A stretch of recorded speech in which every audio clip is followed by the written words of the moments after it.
سبيل الدموع سبيل مريح تنهدى يا صاحي كي تستريح نسمح فيك يا غسان مالك لي علي بعيدا. Okay, I just want to read some of my notes that I wrote down from An-Nisa, the fourth surah in the Quran.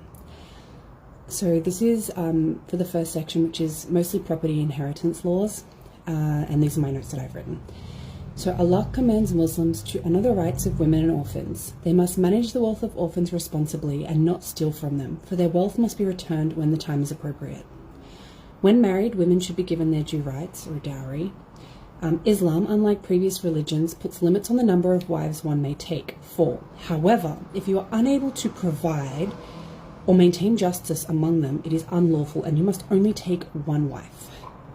The rules of inheritance are covered in detail, and while the division may appear unequal by modern standards, it is worth remembering that the men were expected to provide for the women. Islam entitled women to inheritance, property in their own name, and dowry paid directly to them and not to their fathers. This was an enormous progress for women of the time, and women in the West would not enjoy some of these same rights for approximately 1,000 years. Islam is basically raising women up on a pedestal. So a lot of people come into my comments and they try and use verses, particularly from this surah, to dissuade me from reading and convince me that I shouldn't be learning about Islam, how awful Islam is to women, and you can beat your wife and you can do all of these things.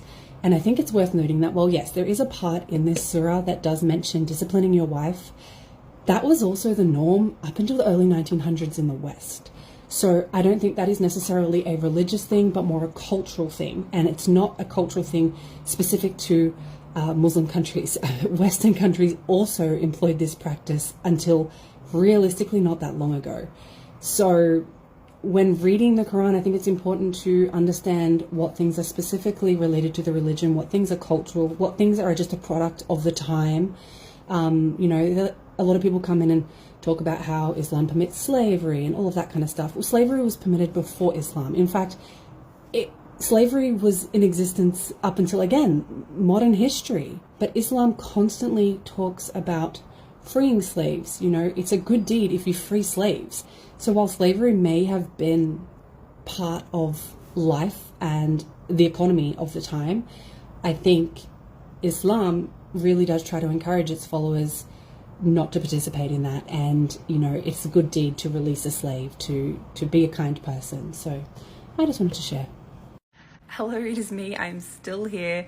I'm sorry for the huge gap in videos. I have been on holidays from work for the Christmas period, and I spent most of that time in another state visiting family, so haven't really had much time to even look at TikTok, let alone make videos. But I'm back now and I wanted to give you guys an update.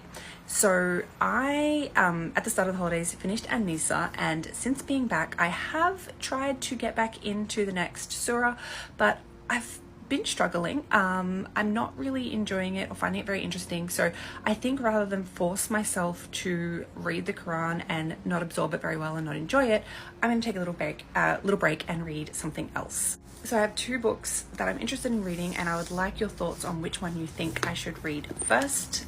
So I have What the Quran Meant and Why It Matters by Gary Wills.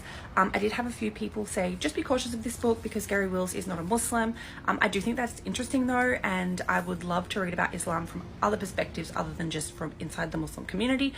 The second book I want to read, and I'm probably favoring this book, is Muhammad, His Life Based Off Earliest Sources by Martin Lings. This one I believe is a little bit more of a biography. So yeah, let me know your thoughts if you've read either of these books, if it was good, which one you think I should read first. I think I just need a little bit of a break from the Quran because I was looking at it very academically and I'm just a bit burnt out.